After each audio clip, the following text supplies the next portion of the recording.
Shalom. Apa kabar saudara? Ya, katakan hari ini kita semua diberkati Tuhan. Katakan bersama-sama, aku orang yang diberkati Tuhan. 1, 2, 3. Ya, sekali lagi lebih semangat. 1, 2, 3. Amin. Kita adalah orang-orang yang hidup dalam anugerah Tuhan. Karena kita hidup dalam zaman anugerah, zaman kasih karunia, di mana Tuhan menyediakan segala sesuatu yang baik untuk kita. Dan Tuhan senantiasa bekerja dalam segala waktu, ada berjalan bersama kita. Oleh sebab itu hidup kita semakin hari biarlah semakin indah. Dan kita menyediakan diri kita untuk menjadi bejana-bejana yang semakin indah dan layak di pemandangan Tuhan. Kerinduan kami Tuhan, Engkau menjadikan hidup kami seluruh umat-Mu Bait Kudus semakin indah dalam setiap langkah.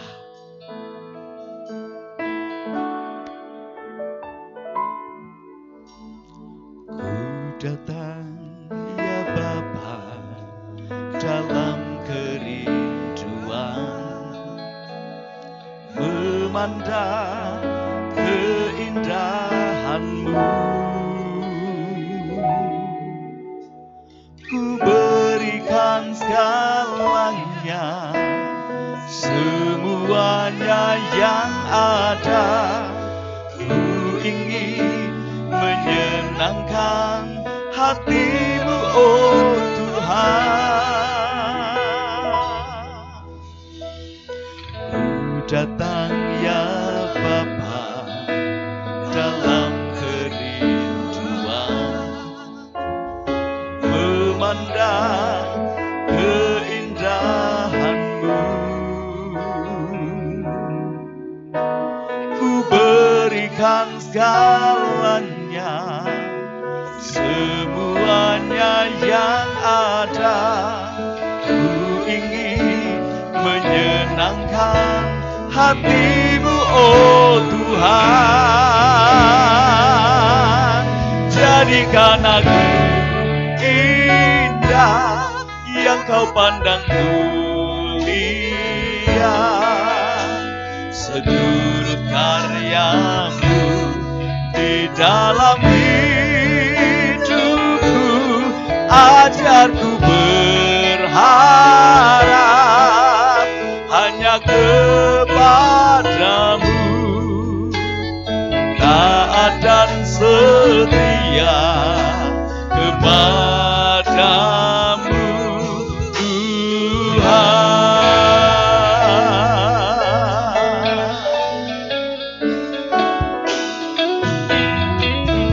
Datang ya Bapa dalam kerinduan, memandang keindahan-Mu. Berikan segalanya, semuanya yang ada. Ku ingin menyenangkan hati-Mu, oh Tuhan. Jadikan aku indah yang Kau pandang mulia, seluruh karya-Mu di dalam hidupku.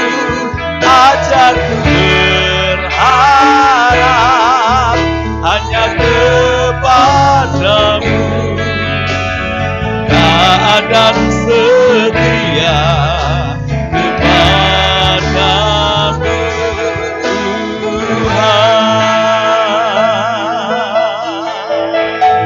Katakan ku datang.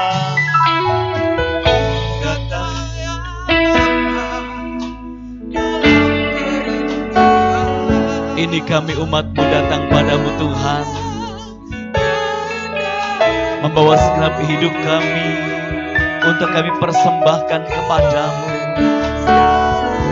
Segala yang ada pada kami. Mari jemaat Tuhan bangkit berdiri dan katakan kerinduan kita. Jadikan aku indah.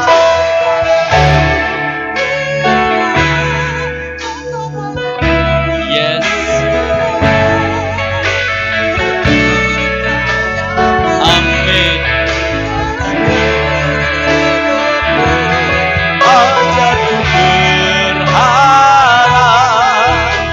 hanya kepadamu, taat dan setia kepadamu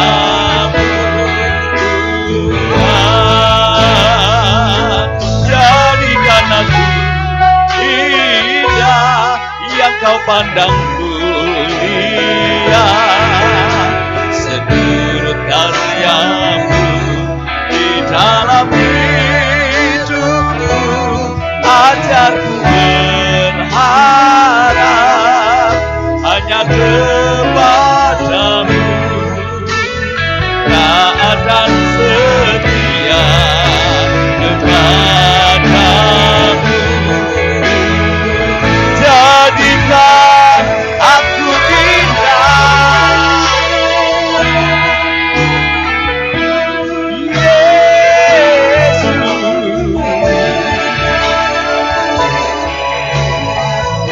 Amin. Ajarku berharap hanya kepadamu, taat dan setia kepadamu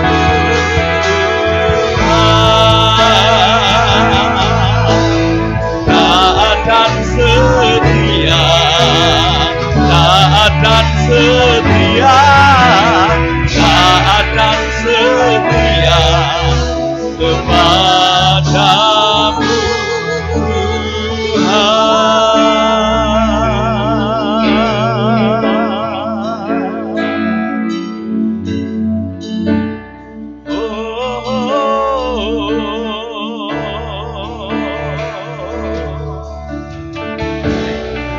Jadikan setiap umat-Mu Tuhan sebagai bencana yang indah.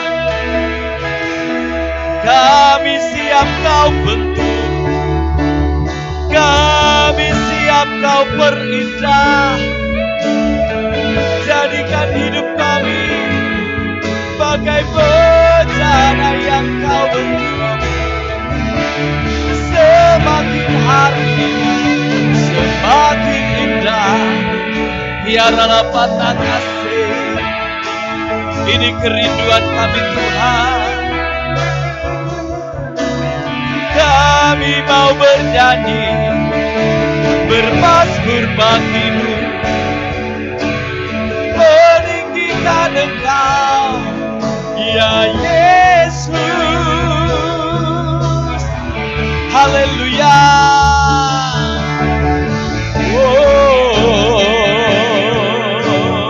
Haleluya, haleluya,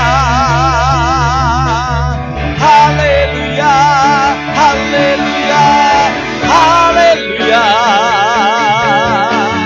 Kiara pata kasyana lama yase. Terpuji Kau Tuhan yang Maha Kudus. Kiara pata kasih, kiara lama yase. Haleluya, haleluya, haleluya. Kiara pata kasyana lama yase. Satu keindahan hidup terjadi ketika kita menyerahkan diri kita dalam tangan Tuhan sebagai penjunan. Kita siap dibentuk, siap diproses dalam segala perkara. Karena dari bentukan Tuhan, hidup kita semakin indah. Dari proses demi proses hidup yang kita hadapi, kehidupan kita akan semakin cemerlang dan bersinar.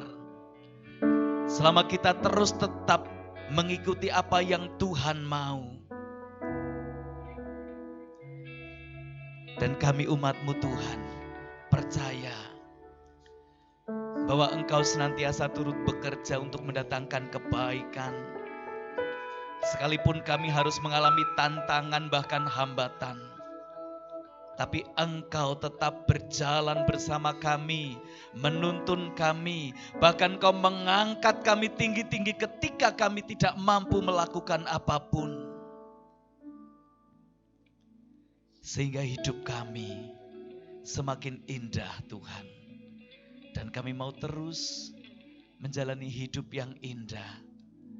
Terlebih segenap jiwa kami, roh kami semakin melekat kepadamu dan semakin indah di pemandanganmu. Dengan segenap hati nyanyikan pujian ini kembali sebagai pengakuan kita. Jadikan aku indah yang Kau pandang mulia, seturut karyamu di dalam hidupku. Ajarku berharap hanya kepadamu,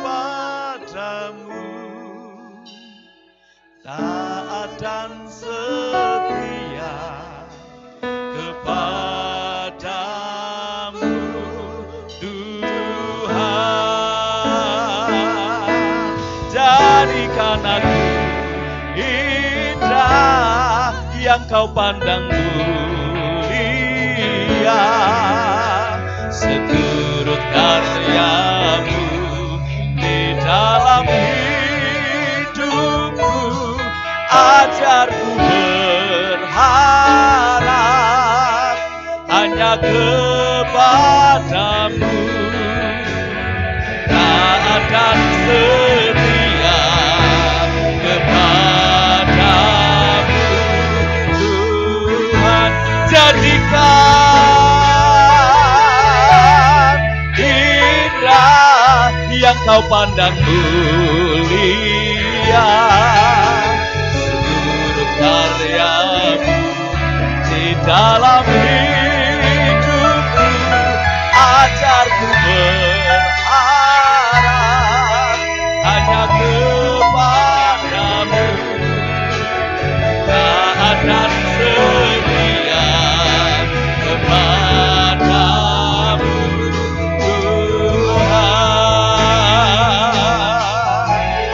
Taat dan setia, taat dan setia, taat dan setia kepadamu Tuhan.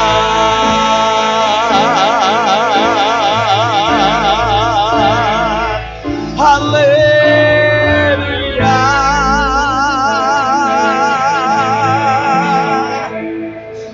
Sorak bagimu Yesus, sebab hanya Engkau yang layak dimuliakan, diagungkan, ditinggikan. Engkau yang sudah menjadikan kami ada sebagaimana adanya saat ini. Dan hanya di dalam nama-Mu Yesus kami peroleh kemenangan. Kami mau bersorak bernyanyi bagi Engkau. Terima kasih Tuhan untuk hari yang indah yang boleh kami nikmati. Dan hari-hari kami ke depan senantiasa indah sebab kami berjalan bersama-Mu Yesus. Di dalam nama Yesus kami bernyanyi bersorak. Haleluya, haleluya. Yang siap memuji Tuhan katakan amin. Sekali lagi, amin. Sorak-sorai bagi Yesus Kristus. Haleluya. Segala sesuatu terjadi menjadi baik hanya melalui karya Tuhan. Dan hanya di dalam namanya kita beroleh kemenangan. Sebab Dia adalah firman yang hidup di dalam kita.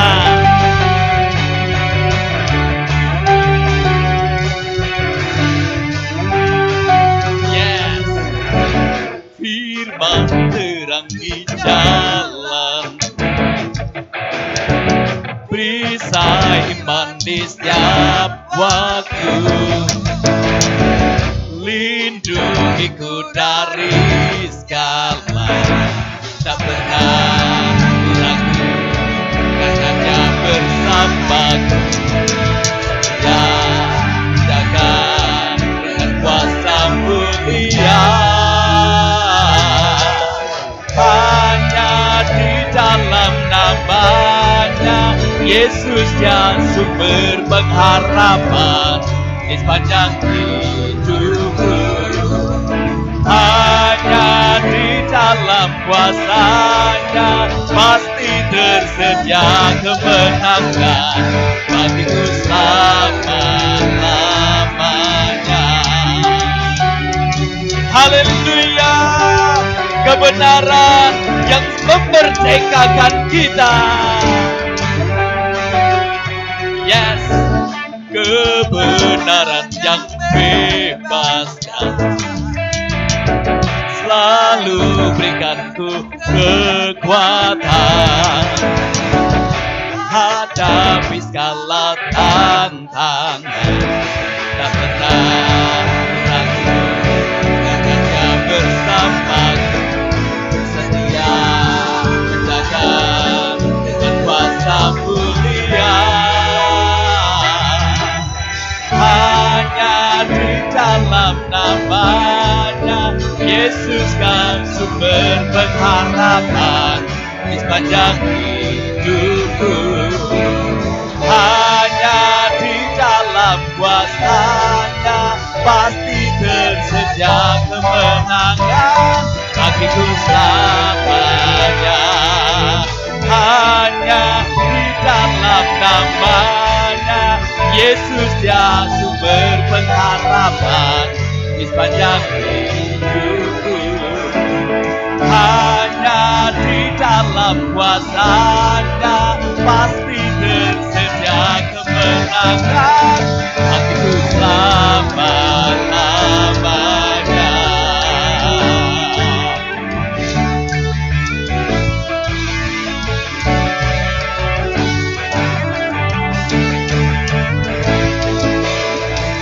Dalam nama-Nya ada pengharapan, dalam kuasa-Nya kemenangan. Dalam nama-Nya ada pengharapan, dalam kuasa-Nya kemenangan.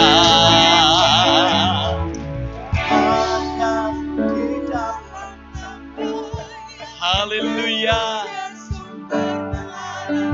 Di sepanjang hidupku, iman ini, yes,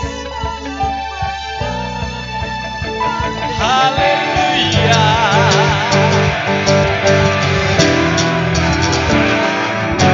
Hanya di dalam nama-Nya Yesus dia sumber pengharapan di sepanjang hidupku. Hanya di dalam kuasa-Nya pasti tersedia kemenangan bagiku selama-lamanya. Oh, oh, oh, oh, oh. Dalam nama-Nya kekuatan.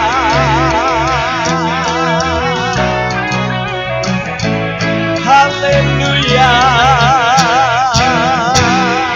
Dalam nama Yesus Kristus ada pengharapan, dan pengharapan itu tidak pernah sia-sia. Oleh sebab itu kita terus berseru kepada Dia dan memfokuskan hidup Dia hanya satu nama yang besar, yaitu Yesus Kristus Tuhan, yang membawa kita pada kemenangan demi kemenangan.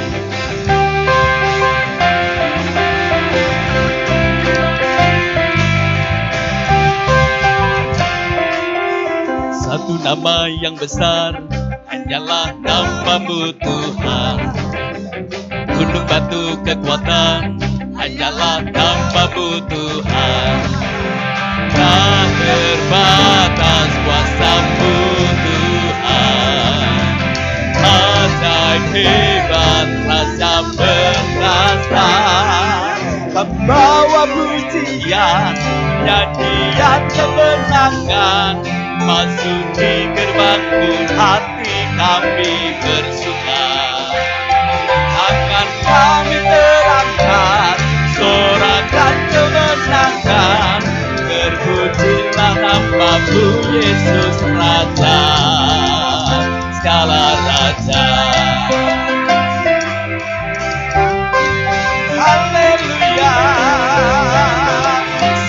nama.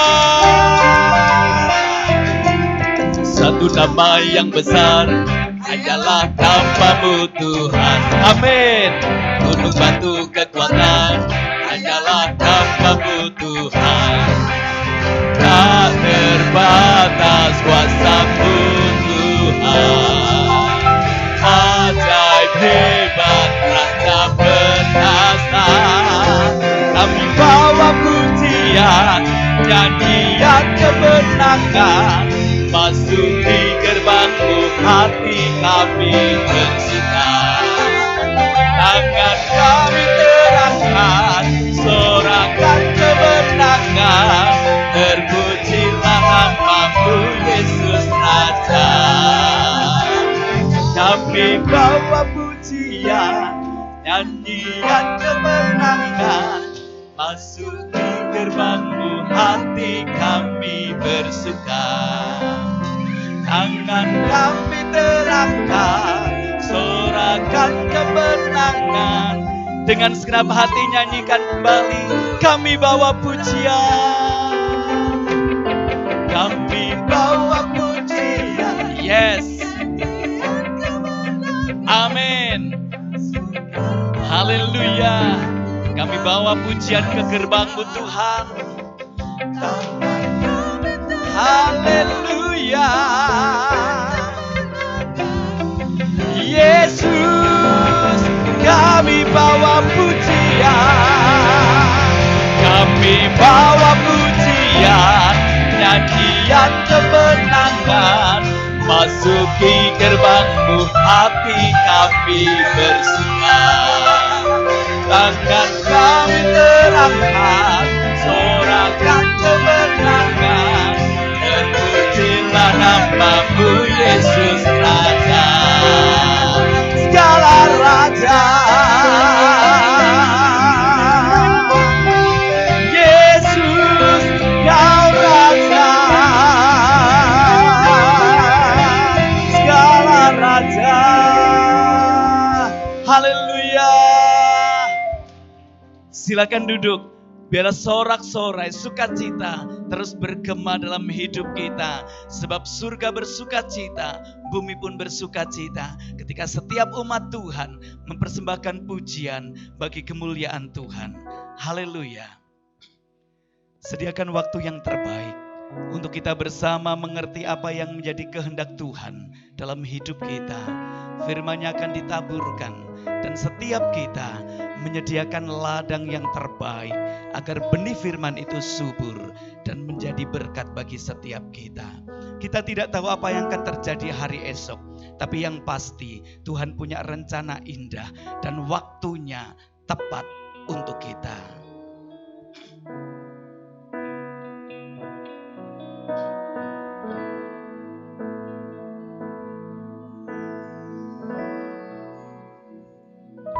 Bila Kau izinkan sesuatu terjadi, ku percaya semua untuk kebaikanku. Bila nanti telah tiba waktumu, ku percaya kuasa-Mu memulihkan hidupku. Waktu Tuhan pasti yang terbaik, walau kadang tak mudah dimengerti. Lewati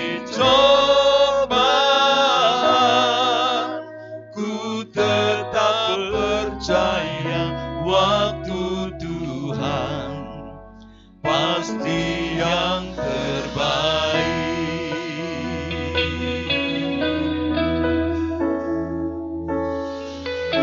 Bila Kau izinkan sesuatu terjadi,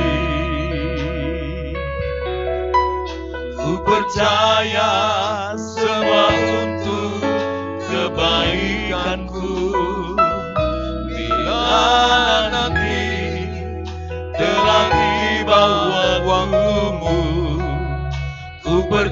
daya kuasa-Mu memulihkan hidupku.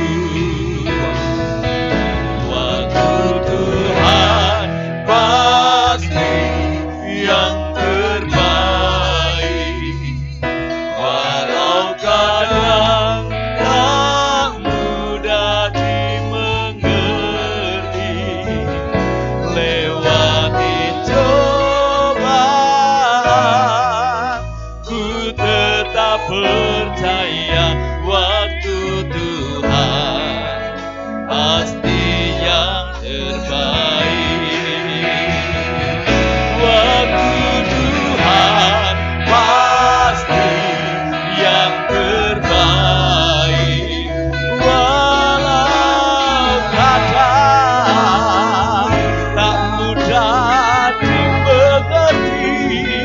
Lewati cobaan,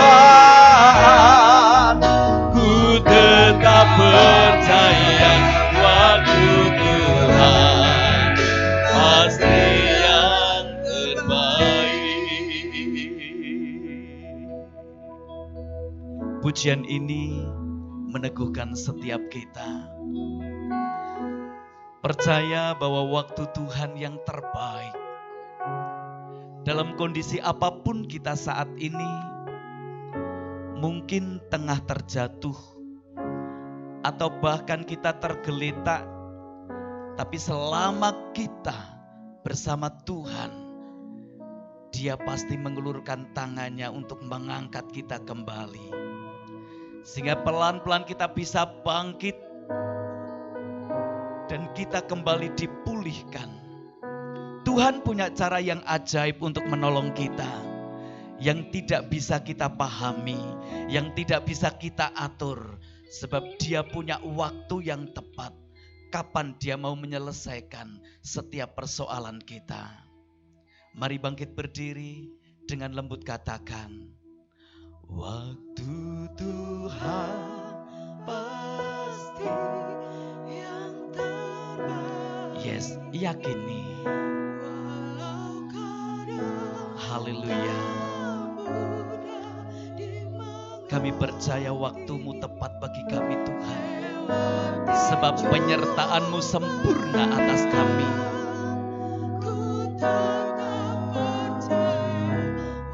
Yes, amin. Waktu Tuhan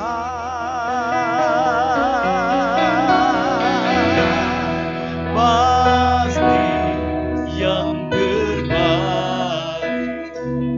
Waktu selanjutnya saya serahkan pada hamba-Nya.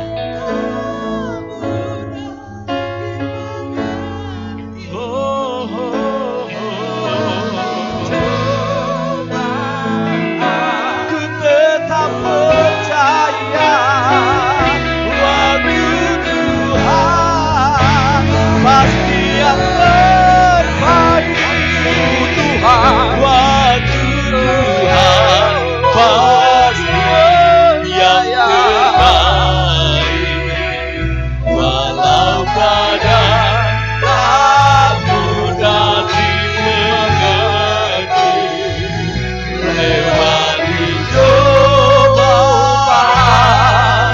ku tetap percaya waktu Tuhan pasti yang lewati cobaan, lewati cobaan,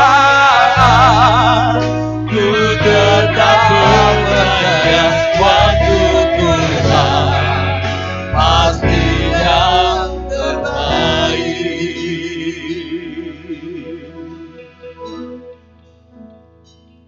Haleluya. Kami mempercayai pujian ini Tuhan. Dan kami mengimani bahwa waktu Tuhan yang Engkau kerjakan atas hidup kami pasti yang terbaik. Amin. Karena itu Tuhan, di dalam kami menanti-nantikan sesuatu yang daripada Engkau, biarlah kiranya urapan-Mu terus ada atas kami. Amin. Sehingga kami kuat di dalam Engkau, dalam Yes. menantikan waktu-waktu-Mu Tuhan. Sebab kami tahu, kami memahami dan kami mengerti. Kami bukan orang yang super, kami bukan orang yang hebat. Kami membutuhkan Engkau, kami perlukan kekuatan-Mu Tuhan. Bahkan kami perlukan pengurapan-Mu. Amin. Amin. Sebab itu ya Tuhan, kami percaya dan kami yakin Engkau tidak pernah membiarkan kami jalan sendiri. Dan kami percaya segala rencana dan rancangan-Mu adalah baik adanya. Amin. Terima kasih Tuhan, kami mengucap syukur untuk segala apa yang sudah kami lewati, untuk segala apa yang sudah kami alami. Yes. Dengan segala kerendahan hati, kami naikkan ucapan syukur di hadapan Engkau ya Tuhan. Dan kami mau tetap berkata, Yesus, Engkau baik bagi kami. Yesus baik. Terima kasih Tuhan. Haleluya. Biarlah pagi hari ini kami pun duduk diam tenang. Kami belajar firman-Mu. Haleluya. Untuk kami bawa keluar dari tempat ini dan Yes. untuk kami praktekkan. Amin. Sejujurnya kami memerlukan Engkau ya Tuhan. Untuk kami bisa mengerjakan firman-Mu. Ya, Roh Kudus bekerja di antara kami. Apapun yang telah hamba-Mu persiapkan, tidak ada Haleluya. artinya tanpa pengurapan-Mu. Yes. Sebab itu biarlah pagi hari ini Roh Kudus yang bekerja atas setiap kami pribadi lepas Amin. pribadi. Kami boleh menangkap firman-Mu, kami boleh mengerti apa yang Engkau kehendaki Tuhan. Yes. Dan hidup kami berbuah bagi kemuliaan nama-Mu. Terima kasih Bapa. Kami mau duduk diam tenang dan kami siap menikmati firman-Mu di dalam nama Tuhan Yesus Kristus. Yang sepakat katakan bersama. Amin. Amin. Silakan duduk. Bapak Ibu Saudara yang terkasih, mungkin hari-hari ini banyak saudara kita yang sedang mudik. Ya, toh. Kita berdoa tentunya bagi rekan-rekan kita, saudara kita, mereka akan kembali dengan tidak kurang suatu apapun. Amin. Amin. Ya. Dan juga kita berdoa di dalam mudik mungkin rekan-rekan kita, ya, tidak lupa tetap mencari Tuhan, kan begitu saudara ya. Yang kita doakan kan seperti itu, kan gitu saudara. Bapak Ibu Saudara yang terkasih dalam Kristus, pagi hari ini kita akan berbicara sesuatu yang mungkin kalau saudara lihat itu hal yang aneh. Tetapi saya ingin katakan apa yang akan kita bicarakan pagi hari ini itu sesuatu yang ada perkembangannya di luar sana. Tampilkan judulnya Mas. Judulnya adalah, apakah anugerah membuka jalan untuk orang berbuat dosa? Aneh tahu saudara? Tetapi saudara, ini tuh ada loh. Ajaran ini di luar sana ada saudara. Ya. Apakah artinya, apakah anugerah yang sudah diterima oleh setiap orang yang percaya kepada Kristus itu melegalkan mereka hidup di dalam dosa? Artinya kan seperti itu. Ya. Artinya seperti itu. Nah, inilah yang pagi hari ini akan kita renungkan bersama-sama dan kita akan mematahkan statement ini dan kita akan boleh dikatakan tidak setuju dengan statement ini dengan berbagai alasan. Tentunya kita kembali kepada Alkitab. Amin. Kita kembali kepada Alkitab. Bapak Ibu, kalau kita tidak memahami, di luar sana perkembangannya sungguh teramat luar biasa loh. Ajaran-ajaran itu berkembang sangat-sangat pesat. Ya. Berbicara tentang keselamatan, berbicara tentang anugerah, kasih karunia atau grace yang merupakan pembeda. Ya, pagi ini kita berbicara masalah anugerah atau kasih karunia atau grace. Inilah yang membedakan sebenarnya antara kekristenan dengan kepercayaan-kepercayaan yang lain di luar sana. Ya. Inilah yang membedakan. Ya. Agama hanyalah suatu usaha manusia untuk mencapai Allah. Agama hanyalah usaha manusia bagaimana dengan sikapnya, bagaimana dengan kehidupannya, bagaimana dengan caranya untuk dia sampai kepada Tuhan. Ya. Sementara Kekristenan meyakini bahwa keselamatan adalah hasil usaha Allah untuk mencapai manusia melalui kasih karunia Tuhan. Itulah kekristenan. Ya. Itulah kekristenan. Ya. Bukan kita yang memilih Kristus, tetapi Kristuslah yang memilih kita dalam Yohanes 15 ayat 16. Ya. Keselamatan adalah anugerah Allah yang diterima dengan iman. Setuju? Setuju? Yang setuju katakan amin. Kok ragu-ragu setuju? Ya, kok ragu-ragu? Keselamatan adalah anugerah Allah yang diterima melalui iman. Amin. Harus amin, saudara. Memang iya. Memang betul. Ya. Bapak Ibu Saudara yang terkasih, dalam perkembangan gereja, muncullah di sana ada dua pemahaman yang besar atau dua pengajaran yang besar berbicara masalah keselamatan di soteriologi. Yang pertama adalah paham tentang Calvinisme. Ya. Ini di perkembangannya dalam dunia teologi, saudara. Ya. Calvinisme ini berbicara salah satunya adalah bahwa sekali selamat tetap selamat. Salah satunya berbicara Calvinisme ini adalah sekali selamat tetap selamat. Seperti yang ada di judul. Meskipun orang itu berbuat salah, meskipun dalam perilakunya orang itu ada dalam dosa. Sekali selamat tetap selamat. Didasarkan karena apa? Karena Tuhan yang memilih. Kemudian pengajaran yang lain berbicara paham Arminianisme. Itu berbicara orang yang sudah menerima keselamatan masih ada kemungkinan untuk dia kehilangan keselamatan. Kira-kira bagaimana menurut saudara? Ya, ini pandangan. Ya, di luar sana. Ya. Kalau dalam dunia teologi, kami di dalam akademis dua perkara ini membedakannya gampang. Oh, Calvinisme itu sama aja teologi anjing. Gitu. Wah Pak, kok kasar. Itu istilahnya saudara. Anjing itu ketika membawa anaknya, itu digigit, betul nggak? Mau meronta seperti apa, dia akan tetap sampai kepada tujuan. Itu teologi anjing. Sementara Arminianisme itu diistilahkan seperti teologi monyet.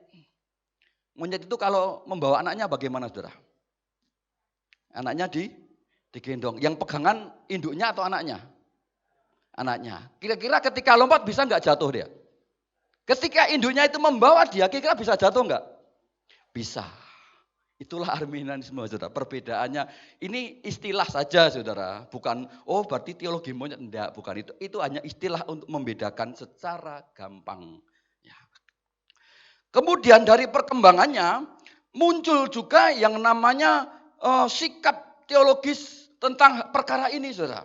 Yang pertama adalah legalisme. Legalisme inilah pandangan yang menganggap bahwa kita bisa memperoleh keselamatan dan pertumbuhan rohani dengan cara melakukan peraturan dan hukum agama dengan ketat. Sekali lagi, legalisme pandangan yang menganggap bahwa kita bisa memperoleh keselamatan dan pertumbuhan rohani dengan melakukan kegiatan agama, dengan melakukan yang namanya hukum agama dengan ketat. Misal, saudara taat beribadah, baik atau tidak? Baik dan harus. Kemudian, saudara hidup tidak di dalam dosa. Baik atau tidak? Baik. Kemudian lebih lagi, statement ini juga ditambahkan bahwa harus mengikuti aturan-aturan Sabat. Nah, ini dia, saudara.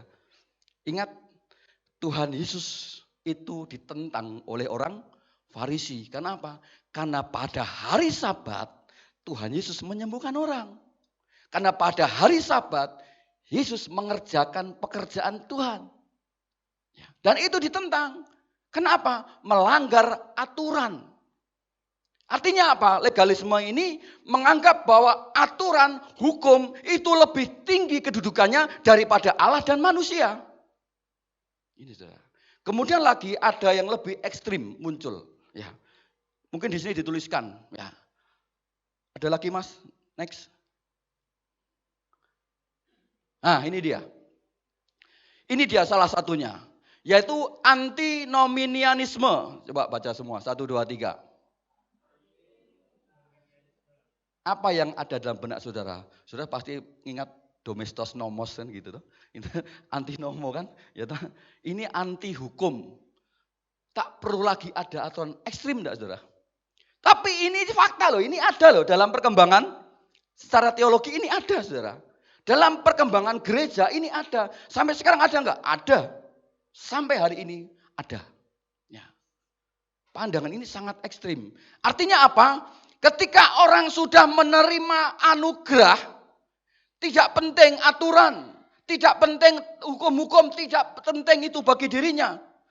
Yang penting dia sudah selamat, percaya, menerima anugerah. Dia mau buat seperti apa, terserah dia, suka-suka. Dalam arti kalau kita mau katakan antinomianisme ini berkata suka-suka dia. Mau hidup, mau mabok-ngebok silahkan, yang penting masih tetap percaya. Mau hidup seperti apa silahkan, yang penting tetap percaya. Ini paham ini saudara. Kalau kita tidak belajar sungguh-sungguh, saudara, kita akan terbawa oleh pengajaran-pengajaran yang mungkin bisa menyesatkan diri kita. Ya. Sehingga dari perkara ini menjadi muncullah sebuah pertanyaan tadi. Tema yang kita usung tadi. Ya. Apakah anugerah membuka jalan untuk orang berbuat dosa? Ini kan berarti kita harus mematahkan statement ini. Betul apa betul? Kita harus patahkan berdasarkan Alkitab. Ya. Saya harap 30 menit ke depan saya selesai menyampaikan ini saudara. Amin. Amin. Berdoa saja. Roh Kudus berbicara. Kita cepat selesai. Saudara bisa mungkin yang masih mau melanjutkan. Ya itu dia. Silaturahminya boleh kan begitu saudara. Ya. Ya. Mari kita buka Alkitab terlebih dahulu. Di dalam Roma pasal 3.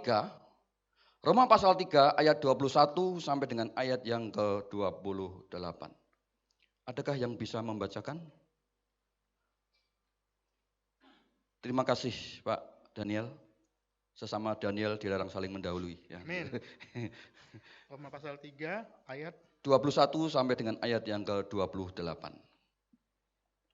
judul perikop manusia dibenarkan karena iman. Tetapi sekarang tanpa hukum Taurat kebenaran Allah telah dinyatakan seperti yang disaksikan dalam kitab Taurat dan kitab-kitab para nabi, yaitu kebenaran Allah karena iman dalam Yesus Kristus bagi semua orang yang percaya, sebab tidak ada perbedaan, karena semua orang telah berbuat dosa dan telah kehilangan kemuliaan Allah, dan oleh kasih karunia telah dibenarkan dengan cuma-cuma karena penebusan dalam Kristus Yesus.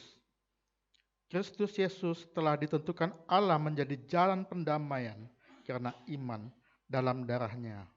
Hal ini dibuatnya untuk menunjukkan keadilannya karena ia telah membiarkan dosa-dosa yang telah terjadi dahulu pada masa kesabarannya. Maksudnya ialah untuk menunjukkan keadilannya pada masa ini supaya nyata bahwa ia benar dan juga membenarkan yang percaya kepada Yesus. Jika demikian, apakah dasarnya untuk bermegah? Tidak ada. Berdasarkan apa? Berdasarkan perbuatan? Tidak, melainkan berdasarkan iman. Karena kami yakin bahwa manusia dibenarkan karena iman dan bukan karena ia melakukan hukum Taurat. Terima kasih Pak, Tuhan Yesus memberkati. Perhatikan ayat 28, ini sering ditafsirkan keliru. Ya. Seperti apa yang kita renungkan tadi, tema itu salah satunya juga merujuk dari ayat ini. Ya. Karena itu ketika kita belajar firman Tuhan, saudara, mari jangan hanya menyuplik, tetapi ya saudara harus menafsirkan dari atasnya seperti apa, bawahnya seperti apa. Konteks dekat, konteks jauh, itu dalam bahasa teologi, saudara. Ya, secara akademis. Ya. Dikatakan ayat 28, karena kami yakin bahwa manusia dibenarkan karena iman dan bukan karena ia melakukan hukum Taurat. Secara kalau saudara berpikir secara pikiran saudara, berarti tidak usah melakukan aturan toh? Kan sudah percaya beriman sama Yesus, kan begitu saudara? Inilah yang akhirnya memunculkan statement-statement yang seperti yang sudah saya jelaskan tadi di atas saudara. Karena itu mari kita akan patahkan statement itu dengan Alkitab, dengan apa yang kita renungkan pagi hari ini, dengan bagaimana Alkitab berbicara sehingga kita mengerti ajaran-ajaran seperti ini. Yang pertama, yang kita perlu pahami bahwa ide kasih karunia berasal dari Allah. Katakan 2, 3. Ya, di dalam Efesus pasal 2 ayat 8 sampai 9 dikatakan, sebab karena kasih karunia kamu diselamatkan oleh iman. Itu bukan hasil usahamu tetapi pemberian Allah. Itu bukan hasil pekerjaanmu, jangan ada orang yang memegahkan diri. Dalam artinya bahwa sebenarnya keselamatan itu adalah pekerjaan Tuhan. Apa yang dilakukan oleh Tuhan bagi manusia. Ya. Perhatikan, sebab karena kasih karunia kamu diselamatkan oleh iman. Itu bukan hasil karyamu. Itu bukan hasil pekerjaanmu. Jangan ada orang yang memegahkan diri. Artinya inilah kita bisa memahami bahwa ide kasih karunia itu dari Allah. Ya. Bapak Ibu Saudara bisa perhatikan.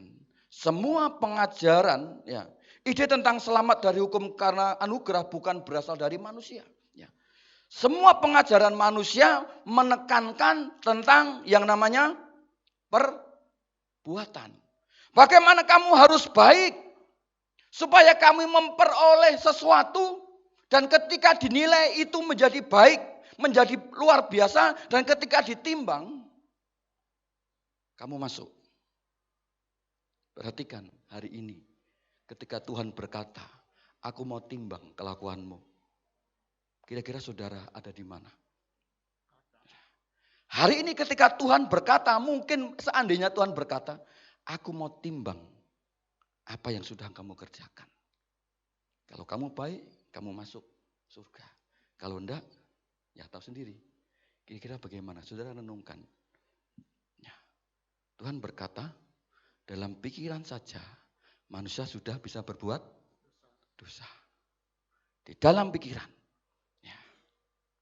Di luar sana, ada juga pengajaran-pengajaran yang berkata, berbuatlah baik. Ya, supaya ketika kamu bereinkarnasi itu kan kembali, dilahirkan kembali. Gitu. Jangan menjadi patkai. Gitu. Karena kelakuannya buruk, ketika dilahirkan kembali jadi patkai. Lahirlah Nuwun Sewu di sana, di daerah Cina sana, ya sudah, atau di Manado, mampuslah kamu. Dibuat rica-rica, kan gitu saudara. Ya. Bapak Ibu Saudara yang terkasih, banyak sekali kalau saudara renungkan untuk mencapai nirwana, kata saudara kita yang di sana harus melakukan perbuatan baik. Saya setuju, perbuatan baik itu harus dilakukan. Nah, ya. Ini dasar semua pengajaran manusia yang ada di luar sana, atau semua agama, boleh katakan seperti itu, ya. Untuk mencapai surga, tentunya surga ini bukan sesuatu yang murahan, saudara. Gitu? Surga ini bukan sesuatu yang murahan dengan standar mungkin yang sesuai dengan pikiran saudara. Tidak. Surga ini memiliki standar khusus yang sesuai dengan kehendak Tuhan. Bukan kehendak manusia. Permasalahannya kan di situ. Untuk mencapai surga bukan berdasarkan standar pikiran dari manusia. Tetapi kehendak dari Tuhan. Itulah permasalahan yang muncul. Sehingga apa? Standar yang ditetapkan Tuhan untuk orang mencapai surga itu 100% loh saudara. Baik kelakuannya, omongannya, kekudusannya. 100%. Kira-kira masuk enggak ya aku ya? Gitu. Tetapi Tuhan mengerti bahwa ketika manusia dengan usahanya tidak akan pernah menyampai di sana. Tuhan mengerti ketika melihat bagaimana usaha manusia untuk mencapai surga yang standar ditentukan oleh Tuhan, tidak ada yang dapat masuk. Kan itu ada solusi. Ya, anugerah, itulah solusinya. Sebab itu ada solusi. Ya, itulah anugerah. Dalam Yesaya pasal 64 ayat 6 dikatakan di sana, demikian kami sekalian seperti orang najis. Di dalam Yesaya 64 ayat 6. Demikian kami sekalian seperti orang najis dan segala kesalehan kami seperti kain kotor. Yesaya berkata seperti ini saudara. Kami sekalian seperti orang najis. Artinya apa? Penuh dengan dosa. Najis ini kan kaitannya dengan dosa, saudara. Jijik di hadapan Tuhan. Ya. Kemudian, dan segala kesalehan. Segala kalau berbicara kesalehan, itu kan berbicara masalah perilaku berdasarkan aturan syariat agama. Kesalehan kami seperti kain kotor. Jadi apapun yang dilakukan, apapun yang dikerjakan, itu sama saja dengan yang namanya sia-sia. Karena itu ada solusi untuk perkara ini, yaitu anugerah. Ada solusi untuk perkara ini. Karena itu Bapak Ibu Saudara yang terkasih, dari hal ini kita bisa memahami, tidak mungkin anugerah ini akan menghasilkan hidup semaunya sendiri.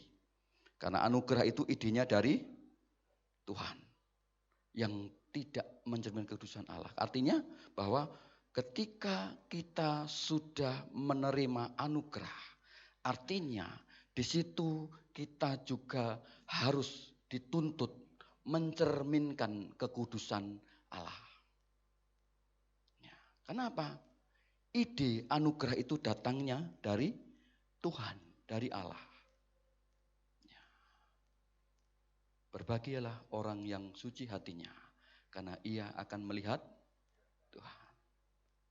Di mana? Matius 5 ayat 8, ucapan berbahagia.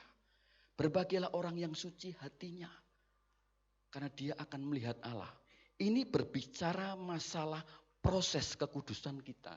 Ya, itu konteksnya. Yang pertama, yang kita ketahui untuk mematahkan tadi, judul tadi, yang pertama bahwa ide kasih karunia berasal dari Allah. Ya, karena itu saudara ingat baik-baiknya perkara ini. Yang kedua, anugerah memang gratis sebab sudah ada yang membayarnya terlebih dahulu dengan harga yang sangat mahal. Saudara terima anugerah itu gratis. Cukup tadi dikatakan kita beriman. Gratis saudara. Tetapi di dalam gratis yang saudara terima itu sejujurnya ada harga yang mahal yang sudah dilakukan oleh Tuhan. Yang sebenarnya manusia tidak akan pernah bisa mencapai perkara ini. Karena itu saudara yang sudah terima anugerah Tuhan, mari hidup di dalam ucapan syukur. Hidup dalam ucapan syukur. Dalam 1 Petrus 1 ayat 18 sampai 19 dikatakan demikian. 1 Petrus pasal 1 ayat 18 sampai ayat yang ke-19. Sebab kamu tahu bahwa kamu telah ditebus dari cara hidupmu yang sia-sia. Yang kamu warisi dari nenek moyangmu itu bukan dengan barang yang fana, bukan pula dengan perak atau emas, melainkan dengan darah yang mahal, yaitu darah Kristus yang sama seperti darah anak domba yang tak bernoda dan tak bercacat. Ada pujiannya toh? Bukan dengan barang fana. Terus? Saudara, pujian itu luar biasa loh kalau sudah merenungkan, bukan sekedar nyanyi. Tapi kalau sudah menaikkan pujian ini, nyanyikan pujian ini dengan kesungguhan, saudara akan mengerti, memahami bagaimana Tuhan sudah melakukan yang terbaik untukmu dan untukku. Anugerah memang gratis sama sekali tetapi bukan murahan saudara. Anugerah itu gratis tetapi bukan barang murahan. Ya. Karena untuk mendapatkan anugerah ada harga yang harus dibayar. Dalam Yohanes 1 ayat 29, lihatlah anak domba yang menghapus dosa dunia. Kata Yohanes Pembaptis kepada murid-muridnya, lihatlah anak domba Allah yang menghapus dosa dunia. Yohanes 1 ayat 29. Artinya apa? Ada sesuatu yang Tuhan lakukan. Ada sesuatu yang Tuhan kerjakan. Sehingga hari ini engkau beriman, engkau percaya. Engkau melakukan sesuatu yang baik. Engkau percaya dalam Kristus dan kamu diselamatkan. Ini bukan perkara yang murahan sudah sekali lagi. Tipologi pengorbanan Yesus Kristus telah diberikan sejak zaman perjanjian lama. Di mana? Awal pertama kali. Itu dalam Kejadian 3 ayat 15. Dalam Kejadian 3:15 inilah Injil pertama kali disampaikan, diberitakan. Kabar sukacita pertama kali disampaikan. Karena disitulah manusia pertama kali berbuat dosa. Sehingga ada penyelesaiannya, yaitu berbicara masalah pengorbanan. Bayangkan kalau hari ini saudara, kita masih dituntut dengan yang namanya pengorbanan dengan binatang. Saudara, berapa duit yang harus Anda keluarkan? Itu saudara baca nanti dalam Imamat pasal 8 tidak salah. Saudara, itu korbannya seperti apa? Banyak sekali aturannya. Korban keselamatan, korban penghapus dosa, korban curahan, korban pagi, korban petang, banyak saudara. Berapa duit harus dikeluarkan? Kita lihat. Salomo di dalam 1 Raja pasal 8, saudara nanti baca ayat 62 sampai 66. Salomo ketika menyelesaikan pembangunan bait Allah dan kemudian ingin mentabiskan, dia mempersembahkan 22.000 lembu sapi. Sekarang harga sapi itu berapa ya? Pak, kalau yang Brahma itu sapinya mahal, Pak. Mungkin sampai 25 juta. Itu Brahma, sapinya gede, saudara. 25 juta. Kita hitung-hitung, ini sudah ada hitungannya, saudara. Yang termurah, ini hitungan yang termurah, saudara. Termurah ini bukan berarti jelek, enggak. Standar kalau sudah bisa melihat korban besok hari raya korban, ada standarnya kan begitu, ya. Kira-kira seperti ini. 22.000 dikalikan 1 ekor sapi seandainya itu harganya 12 juta. Ketemu angka 264 nolnya berapa itu? Nolnya sama itu berapa sih? Miliar. Pak, sak miliar udah tahu berapa? Sudah lihat, sudah di TV, ya toh, yang duit kepok-kepokan itu kan banyak sekali, ya. Kemudian kambing domba persembahkan 120.000. Ini kali 3.000 ini masih terlalu mahal. Ini masih terlalu mahal. Kira-kira separuhnya lah harganya. Ya. Ketemunya saya menghitung, ketemunya adalah 1 ekor kambing kalau harganya 1,5 juta, ketemunya 180 miliar. Kalau di total, kalau angka ini totalnya 485,5 triliun, saudara. Itu hanya ketika Salomo dan rakyat mentabiskan bait Allah. Ketemunya angka 485. Kalau hitung-hitungannya ini 485 juta, bukan juta, miliar. Kira-kira kalau untuk beli beras untuk pirang kilo, saudara. Semua jemaat Bait Kudus, wah, kayak adus beras kalau dibawa ke sini, betul ya? Angkanya nggak sedikit, fantastis. Apalagi ketika saudara merenungkan mulai zaman Musa sampai ketika Bait Allah diruntuhkan oleh Jenderal Titus tahun 70 Masehi. Kurun waktunya kurang lebih 1.600-an sekian, saudara. Berapa biaya yang dikeluarkan untuk masalah pengorbanan tentang binatang? Fantastis kalau kita hitung. Tetapi perkara ini, hitung-hitungan yang fantastis ini, saudara, tidak bisa disandingkan dengan yang namanya pengorbanan darah Yesus. Kira-kira kalau saudara punya hutang ini, kira-kira angkanya seperti ini, saudara. Kira-kira menurut saudara bisa tidur gak? Ya. Begini nangis, saudara. Ya toh, sing arep mbayani kepiye gitu toh. Gusti, mesti nangis terus, saudara. Ketemu angka ini, saudara. Lihat tuh, ini banyak pengorbanan binatang dan ini tidak bisa disandingkan dengan pengorbanan Kristus, tidak bisa dibandingkan dengan pengorbanan Kristus. Karena itu, saudara, Bapak Ibu yang terkasih, jadi kalau kita sudah menerima anugerah Tuhan, amin, amin. Tetapi kita masih ada dan hidup di dalam dosa dan itu enjoy, sama saja kita sedang menginjak-injak darah Kristus. Itu. Mari kita renungkan baik-baik. Saudara merenungkan, saya pun merenungkan. Yang ketiga, statement apa yang harus kita bangun untuk mematahkan judul tadi? Yang ketiga, anugerah membuat kita menjadi hamba kebenaran. 2, 3. Anugerah membuat kita menjadi hamba kebenaran. Di dalam Roma 6 ayat 1 sampai dengan ayat kedua. Mari Pak. Roma pasal 6 ayat 1 sampai dengan ayat yang kedua.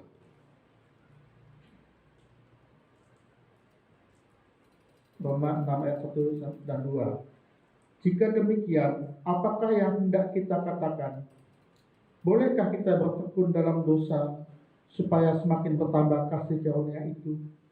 Sekali-kali tidak. Bukankah kita telah mati bagi dosa? Bagaimanakah kita masih dapat hidup di dalamnya? Ya, terima kasih. Bapak Ibu, inilah yang dituliskan Rasul Paulus kepada jemaat di Roma. Jemaat di Roma itu notabene mereka adalah orang-orang yang boleh dikatakan pengembara. Karena itu Rasul Paulus menuliskan perkara ini, atau boleh dikatakan orang-orang yang penginjilan Rasul Paulus, dan itu mereka dididik karena perkembangannya, karena itu muncul banyak pengajaran dan Rasul Paulus menuliskan banyak surat. Dan saudara kalau membaca surat Roma, saudara di situ secara garis besar adalah berbicara doktrin kekristenan. Doktrin kekristenan itu ada di surat Roma. Saudara yang terkasih, Rasul Paulus memberikan sebuah gambaran tentang budak yang umum pada saat ada dalam masyarakat. Seorang budak pada masa itu, zaman sekarang kira-kira masih ada nggak budak? Saya kira masih ada secara tersembunyi. Tetapi secara fakta, secara aturan sudah tidak ada. Artinya budak ini adalah ada yang memiliki. Dia dijual dan dibeli. Dan budak ini kewajibannya dia harus mentaati tuannya. Mau seperti apa, dia harus taat. Kalau dia dibunuh oleh tuannya, tidak ada hukum yang akan membela dia. Itu budak. Perkara inilah, gambaran inilah yang diterapkan oleh Rasul Paulus, digambarkan kepada kita. Kita ini dulos, hamba di hadapan Tuhan. Kenapa? Karena Tuhan sudah membayar lunas kita. Amin. Dan kewajiban kita harus mentaati Tuhan kita. Siapa Tuhan kita? Mani? Siapa Tuhan kita? Pekerjaan kita? Ini kan banyak saudara, ya kan? Yang harus dipahami, ketika kamu menerima anugerah itu, berarti Tuhanmu, Tuhan kita adalah Yesus Kristus yang sudah membeli lunas kita, membayar lunas kita. Karena itu, mari saudara yang terkasih, pahami perkara ini. Kita harus hidup di dalam kebenaran. Roma 6 ayat 15 sampai 16 ya. Itu berbicara masalah hamba. Ya. Lalu mungkin sebelum kita menerima Kristus, kita percaya saudara, apa yang kamu kerjakan, apa yang kita kerjakan, jatuhnya adalah dosa. Tetapi setelah saudara terima Kristus, saudara menjadi ciptaan baru. 2 Korintus 5 ayat 17. Jadi siapa yang ada di dalam Kristus, ia adalah ciptaan baru. Yang lama sudah berlalu, sesungguhnya yang baru sudah datang. Dengan demikian, karakter Kristus, kalau saudara ciptaan baru di dalam Kristus, ciptaan baru dalam Kristus, karakter Kristus harus ada dan muncul dalam hidupmu. Saudara renungkan sendiri, sudahkah karakter Kristus muncul dalam hidup? Inilah proses yang harus kita kerjakan. Saya percaya ini berbicara juga masalah proses. Ya kan? Berbicara karakter ini kan proses. Sampai kapan? Sampai sepanjang hidup kita. Dan diri kita bukan lagi hamba dosa, tetapi hamba kebenaran. Perhatikan, jadi apa yang akan saudara kerjakan, konsepnya adalah berbicara kebenaran. Kebenaran berdasarkan firman Tuhan. Yang terakhir, kan cepat saudara, ya cepat. Yang terakhir, anugerah menghasilkan 3, 2, 1. Ya. Roma pasal 6 ayat 22 dikatakan, tetapi sekarang setelah kamu dimerdekakan dari dosa dan setelah kamu menjadi hamba Allah, kamu beroleh buah yang membawa kamu kepada pengudusan, dan sebagai kesudahannya ialah hidup yang kekal. Perhatikan. Tetapi sekarang setelah kamu dimerdekakan, artinya ketika kamu dimerdekakan dari dosa dan setelah kamu menjadi hamba Allah, ada perubahan ini. Ada sesuatu yang berubah ini dari hidup kita. Apa? Buah yang membawa kamu kepada pengudusan. Ya toh? Artinya apa? Setelah kamu terima Yesus Kristus, percaya di dalam Dia, kamu ini dikuduskan. Tetapi proses kehidupan kita itu juga berbicara masalah kekudusan yang harus kita jalani. Buahnya apa? Satu, kita dikuduskan dan hasilnya adalah memperoleh hidup yang artinya apa?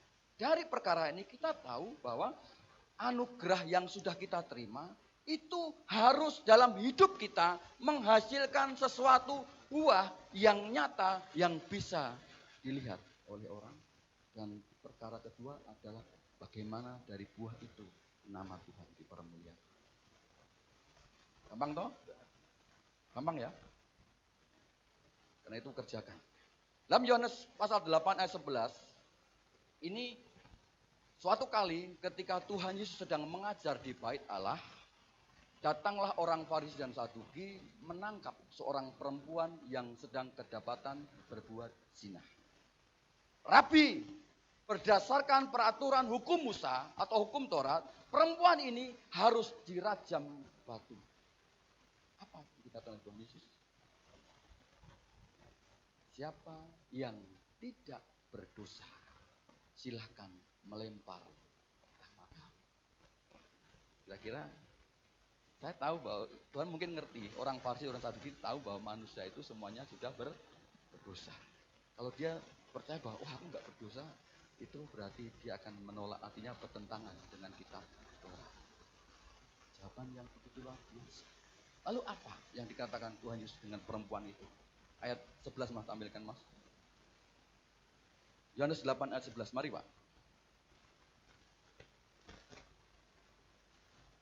Jawabnya, tidak ada Tuhan. Lalu kata Yesus, aku pun tidak menghukum engkau. Pergilah dan jangan berbuat dosa lagi mulai dari sekarang. Iya, perhatikan. Perempuan, di mana orang yang akan menghukum kamu? Tidak ada Tuhan. Lalu kata Yesus, aku pun tidak menghukum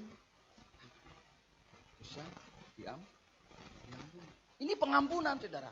Tetapi di balik anugerah itu Tuhan berkata, pergilah dan jangan berbuat dosa lagi mulai dari sekarang. Saya percaya ini adalah proses yang harus kita jalani. Ini proses yang kita hadapi hari-hari ini, saudara. Saudara tidak akan langsung berbalik 100% ketika sudah terima Yesus. Bisa mungkin kalau itu kehendak Tuhan. Tetapi ini proses yang umumnya kita jalani. Karena itu Bapak Ibu, mari. Tuhan ingin buah yang nyata, renungkan. Sudah berapa tahun kita menjadi Kristen? Jangan itu hanya sekedar sebagai memuaskan secara agamawi saja. Engkau hebat, kita hebat, kita rohani, kita manis ketika ada di dalam gereja. Tapi kalau sudah di luar, itulah pertanyaan yang sudah jawab. Renungkan masing-masing.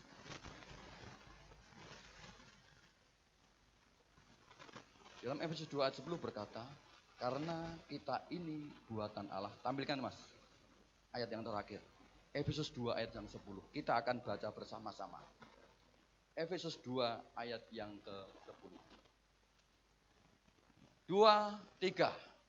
Karena kita ini buatan Allah, diciptakan dalam Kristus Yesus untuk melakukan pekerjaan baik yang dipersiapkan Allah sebelumnya. Ia mau supaya kita hidup di dalamnya. Artinya apa? Kita hidup di dalam anugerah Tuhan dan menghasilkan pekerjaan baik. Renungkan sejauh ini. Pekerjaan apa yang sudah engkau hasilkan? pekerjaan seperti apa yang sudah engkau hasilkan. Dalam kehidupan rumah tanggamu, dalam engkau sebagai kepala rumah tangga, ibu rumah tangga, dalam engkau bekerja, dalam engkau bergaul di masyarakat, dalam engkau beribadah pun, perhatikan, menghasilkan pekerjaan. Tolak ukur ini yang harus kita sematkan dalam pikiran kita. Sehingga apapun yang akan kita lakukan, konsep dasarnya menghasilkan pekerjaan baik. Inilah buah yang dituntut, saudara. Bukan berarti anugerah itu kemudian kita bebas. Artinya dari perkara ini kita mematahkan statement tadi, judul tadi. Berarti anugerah tidak membuka jalan bebas untuk manusia berbuat dosa. Statement itu dipatahkan. Yang terakhir, ini statement dari pengajaran Gereja Bethel Indonesia. Berdasarkan pengajaran Gereja Bethel Indonesia, dari perkara ini menuliskan seperti ini, saya cuplikan dua hal. Yang pertama, bahwa kasih karunia grace dalam Yesus Kristus adalah inti ajaran Alkitab. Silakan pemusik boleh masuk ke depan. Inti ajaran Alkitab. Manusia diselamatkan bukan karena perbuatan baik, tapi karena kasih karunia Allah yang diterima oleh iman. Dan buah dari iman sejati adalah perbuatan baik. Efesus 2 ayat 8 sampai 10. Yang kedua, pengajaran Gereja Bethel Indonesia menuliskan begini, saudara. Kasih karunia sejati bukanlah kasih karunia murahan yang menyebabkan orang nyaman ketika dia berbuat dosa. Hidup dalam kasih karunia tidaklah berarti bebas dari semua hukum atau aturan agama. Yang dipahami sebagai sekali selamat tetap selamat walaupun hidup dalam dosa. Sejatinya orang yang sungguh lahir baru tidak tetap hidup dalam dosa, melainkan hidup kudus. Yang tetap hidup dalam dosa berarti tidak lahir baru, tidak selamat. 1 Yohanes 3 ayat 6. Kesimpulan. Mari kita baca bersama-sama. Kelihatan enggak, saudara? Kelihatan ya? 2, 3. Hiduplah dalam anugerah Tuhan dan bersyukurlah sehingga kita dimampukan untuk menjadi hamba kebenaran dan menghasilkan buah yang nyata yang berkenan di hati Tuhan. Soli Deo Glory. Tuhan Yesus memberkati. Mari kita duduk kepala. Kami bersyukur ya Tuhan untuk pagi hari ini, untuk pengajaran yang boleh kami terima. Kami tahu di luar sana berkembang ajaran-ajaran yang mungkin jika kami tidak mengerti itu, kami bisa tersesat. Namun kami mau kembali kepada Injil. Kami mau kembali kepada Alkitab. Bagaimana kami memahami, kami mengerti bahwa di dalam anugerah-Mu Tuhan, kami harus menghasilkan sesuatu. Dan kami mengerti dalam anugerah adalah ide daripada Engkau. Dan di dalam anugerah ini ada hasil yang harus kami kerjakan. Dan ada harga yang sudah Engkau bayar. Terima kasih Tuhan. Kami mengucap syukur. Apa yang sudah hamba-Mu lakukan, apa yang sudah hamba-Mu sampaikan, kiranya Engkau yang menyempurnakan di dalam kehidupan umat-Mu. Kami naikkan syukur hanya di dalam nama Tuhan Yesus Kristus. Haleluya. Terima kasih Tuhan.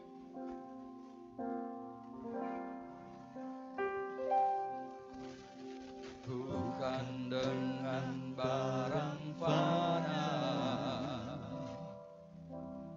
Kau membayar dosaku. Bapak Ibu renungkan pujian ini. Dengan darah yang mahal. Bapak Ibu pahami, mengerti pujian ini. Dan noda dan celah. Bukan dengan emas perak. Kau menebus diriku. Oleh segenap kasih dan pengorbananmu,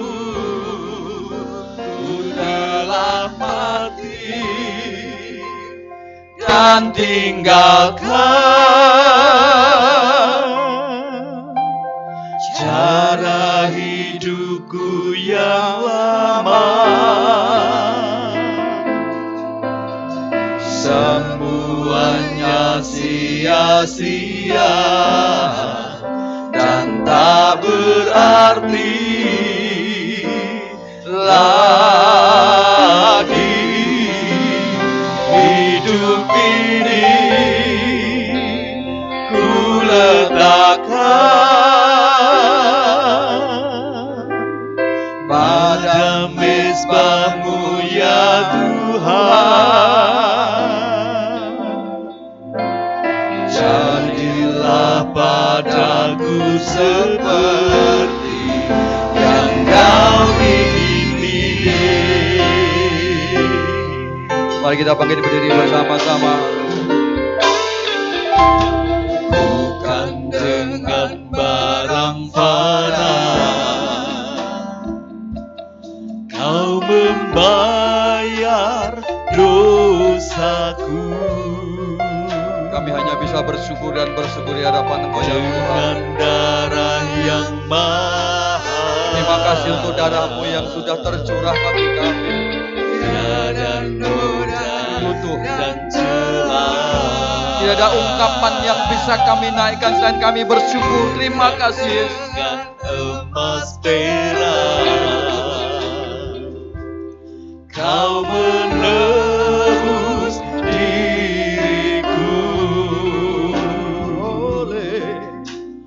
oleh segenap kasih. Terima kasih Tuhan. Dan pengorbananmu dalam hati dan tinggalkan cara hidupku yang lama. Semuanya sia-sia dan tak berarti lagi hidup ini ku letakkan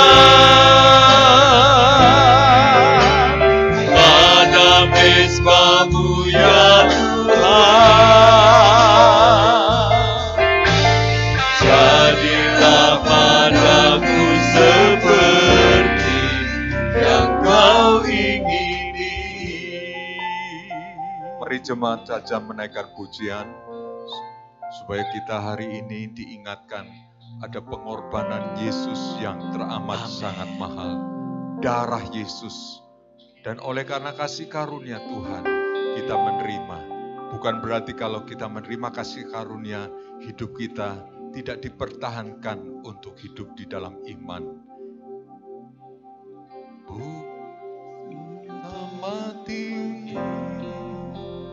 Dan tinggalkan cara hidupku yang lama. semuanya sia-sia. Semuanya sia-sia dan tak berarti lagi hidup ini ku letakkan pada mezbah-Mu ya Tuhan. Jadilah padamu seperti yang Kau ingini. Mari kita angkat tangan kanan dan tangan kiri diletakkan di dalam dada kita. Kami telah menerima pengajaran firman-Mu Tuhan. Hanya karena kasih karunia, keselamatan, dan di dalam darah-Mu Yesus, kami berada, dan kami diselamatkan oleh Engkau. Kami hidup sekarang ini, hidup karena anugerah, hidup karena kemurahan-Mu, hidup karena kebaikan-Mu, yang kami terus bungkus tutup hidup kami dalam ketaatan kepada Engkau, dalam kesetiaan kepada Engkau, dalam mengasihi Engkau Tuhan. Kami percaya hari ini darah-Mu yang kudus sudah membasuh hidup kami. Darah-Mu yang kudus sudah membasuh hidup kami. Amin, amin. Darah-Mu yang kudus menyucikan hidup kami. Yes. Kalau hari ini katakan kami meninggal, kami sudah hidup di dalam kasih karunia Tuhan. Hidup dalam anugerah-Mu Tuhan. Amin. Oleh sebab itu sebelum kami meninggal, Tuhan jangan biarkan kami hidup di dalam hidup yang lama Tuhan. Hidup kami adalah hidup karena kasih karunia Tuhan. Hidup di dalam anugerah-Mu Tuhan. Terima kasih Bapa, terima kasih.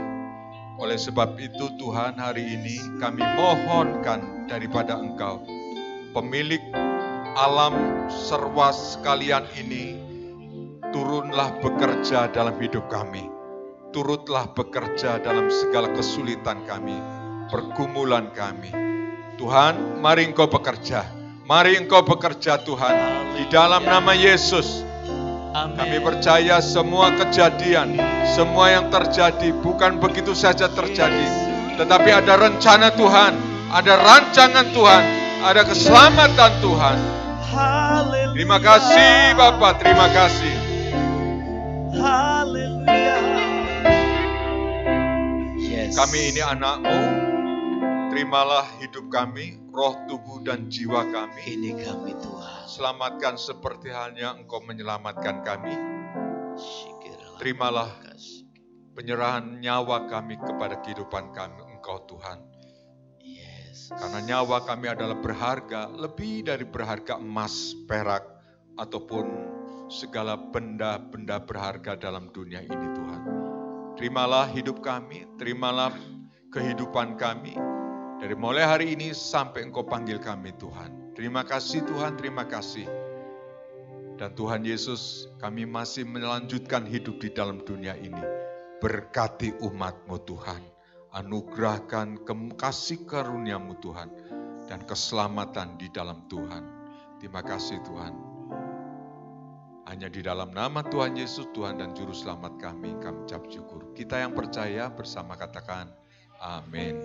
Berikan salam kepada kiri kanan kita, katakan Tuhan memberkati. Lihat kiri kanan kita, Tuhan memberkati. Puji Tuhan, puji Tuhan. Firman-Mu terang bagi jalan.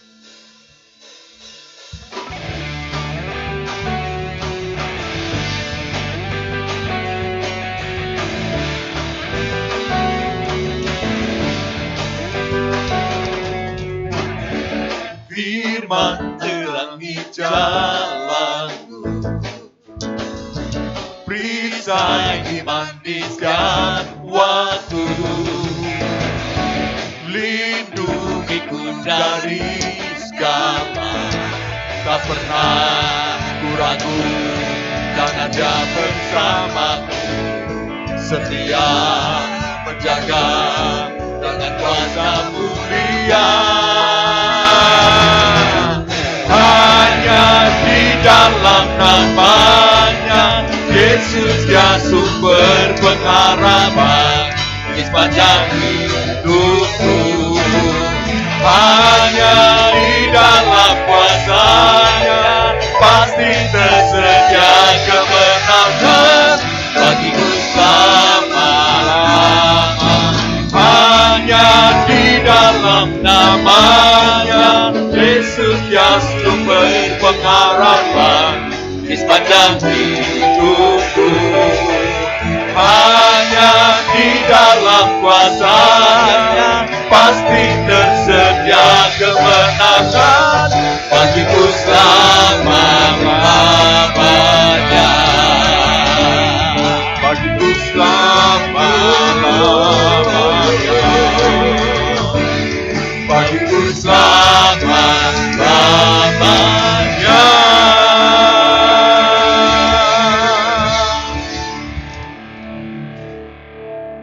Tuhan, kami telah memuji, memuliakan nama-Mu Tuhan. Dan firman-Mu telah mengubah hidup kami. Betapa kami dalam hidup ini adalah anugerah Tuhan, tidak perbuatan, dan kami senantiasa bersyukur untuk segala anugerah-Mu. Tetapi kami harus menjaga kehidupan ini supaya kami tetap berkenan. Karena kami tidak tahu kapan maut datang menjemput kami.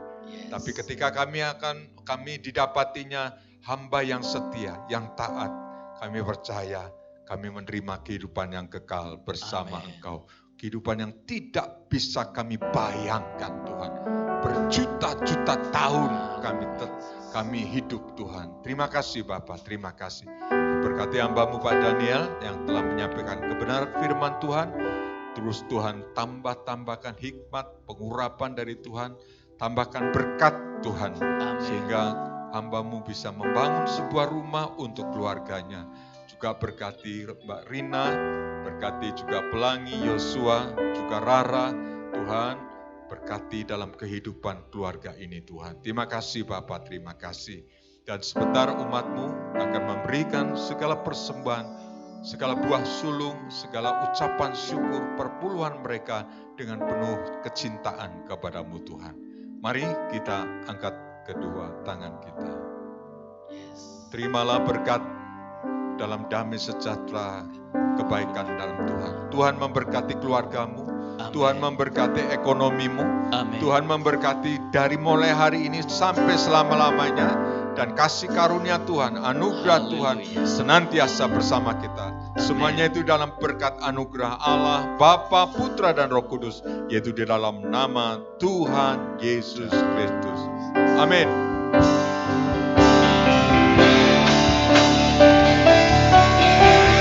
Terima kasih Yesusku